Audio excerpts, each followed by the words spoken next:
Friends, আপোনালোক সকলোকে মোৰ ইউটিউব চেনেললৈ স্বাগতম জনাইছোঁ। আজি মোৰ ৰেচিপিটো হৈছে সৰিয়হৰে কলা কচু। আহকচোন পলম নকৰি আৰম্ভ কৰোঁ। ইয়াক বনাবৰ কাৰণে প্ৰয়োজন হ'ব পিঁয়াজ, নহৰু, কেঁচা জলকীয়া আৰু সৰিয়হ আৰু জিৰা জালুক আৰু এয়া কলা কচু। আহকচোন কেনেকৈ বনাওঁ চাওঁ। এয়া কেৰাহীত গৰম হ'বলৈ দিছোঁ মিঠাতেল, তাত পাঁচফোৰণ দিছোঁ,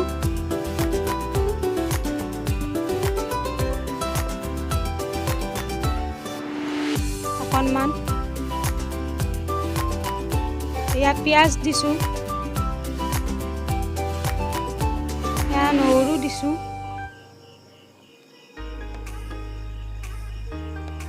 এইখিনি প্ৰথমতে ভাজি ল'ম অকণমান টাইম।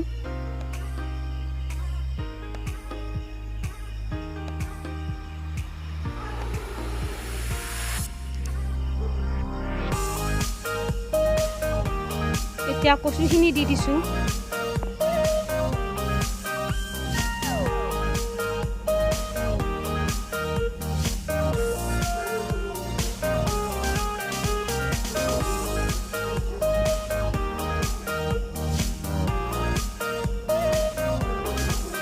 কচুখিনি দি দিছোঁ।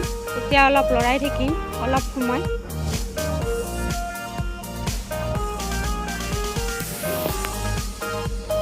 এইখিনি ধুনীয়াকৈ লৰাই থাকিব লাগিব অলপ টাইম।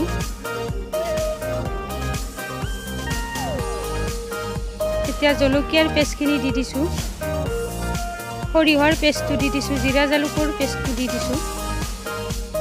এইখিনি অলপ লৰাই থাকিব লাগিব। এতিয়া এনেকৈ লৰাই থাকিব লাগিব।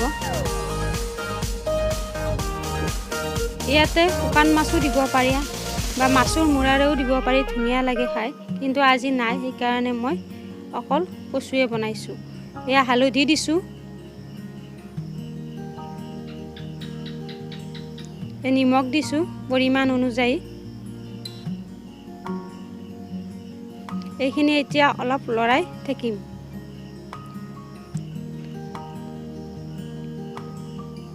ধুনীয়াকৈ লৰাই থাকিব লাগিব। আপোনালোকে জানেনে কলা কচুৰ বহুত উপকাৰিতা আছে। এই কলা কচু খালে হিমোগ্ল'বিনো বাঢ়ে, স্বাস্থ্যৰ কাৰণে বহুত উপকাৰী।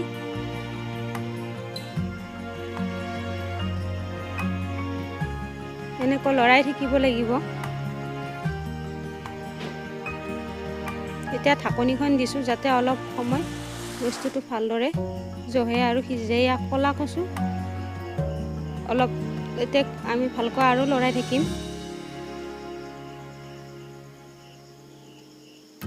ধুনীয়াকৈ লৰাই থাকিব লাগিব কাৰণ তলিত লাগি নাযায়।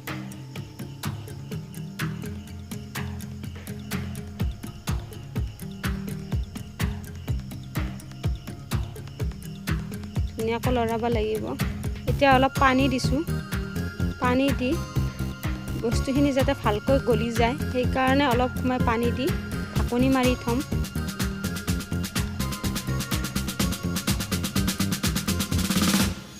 এনেকৈ ধুনীয়াকৈ লৰাই থাকিব লাগিব। এয়া আমাৰ প্ৰায় কলা কচু, সৰিয়হৰে কলা কচু ৰেডি হৈ গ'ল। আপোনালোকেও ট্ৰাই কৰিব কেতিয়াবা এনেকৈ। যদি ভিডিঅ'টো চাই ভাল পাইছে লাইক কৰিব, ছাবস্ক্ৰাইব কৰিব আৰু শ্বেয়াৰ কৰিব। Thank U.